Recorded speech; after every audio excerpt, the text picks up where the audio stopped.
Today I'm going to be going over how I planned and created my dream craft room and how you can too.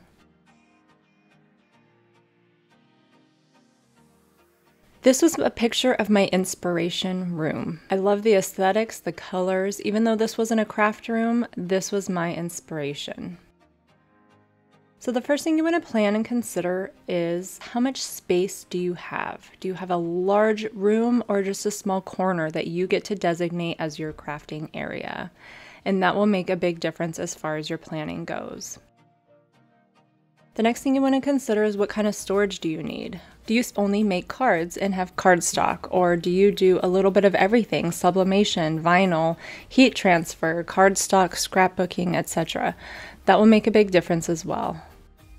The next thing is, what is your budget? As we all know, crafting gets very expensive, and just finding storage room for your crafting supplies can get expensive as well.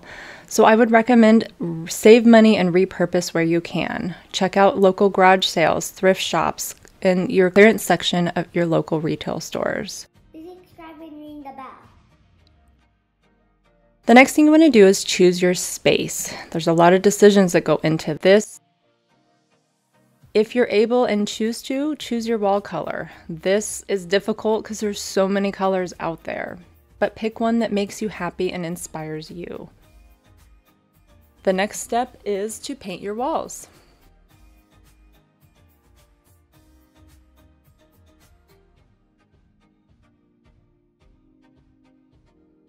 I had space and opted to use a pegboard to allow me to display and have easy access to a lot of my tools that I use. The pegboard came white that I purchased from Home Depot, and I used painter's tape to paint the teal lines.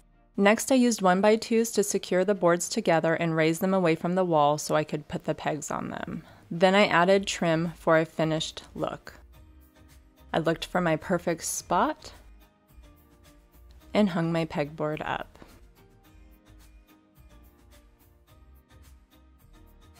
The next step was building my crafting table. I ordered mine from IKEA, and I ordered 1 2x4 and 2 2x2 shelves and put them each together individually. Then I added strong wheels to the bottom of the shelves with pieces of scrap wood. I then positioned them how I wanted and used scrap wood and screwed them together on the bottom. I also added wood on the top for my countertop.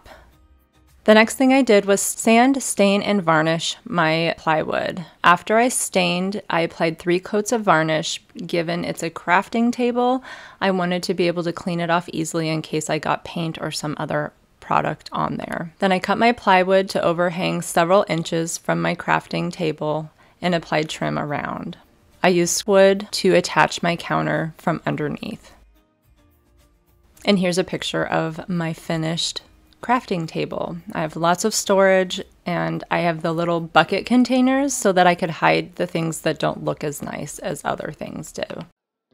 Next, I wanted to decorate with oversized paper flowers.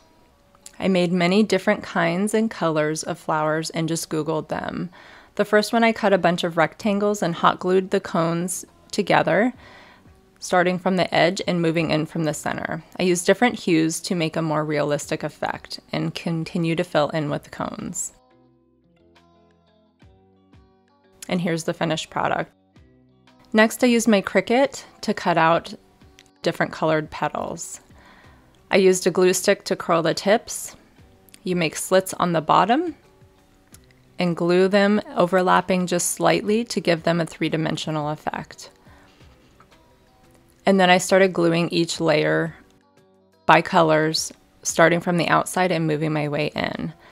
And then I used black paper, folded it in half, and cut little slits and rolled them around.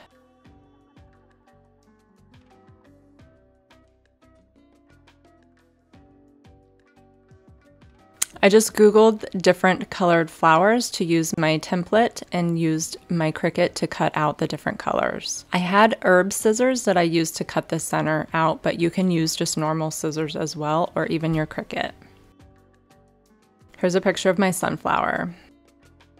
Now I started my peonies. Again, I just looked up free templates and used my Cricut to cut them out.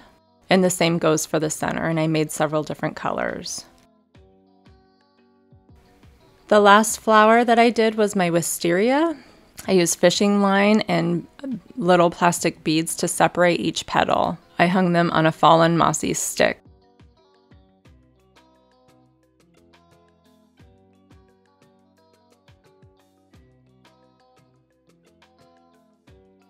Now the fun part, it's time to decorate. The white desk that I had gotten for free from a neighbor and spray painted it white, and it worked perfectly for what I needed. And I had found some paper holders at Michael's. Here's my pegboard. As you can see, it holds all kinds of my tools and cutting mats and everything that I need. And this is how I created my dream craft room.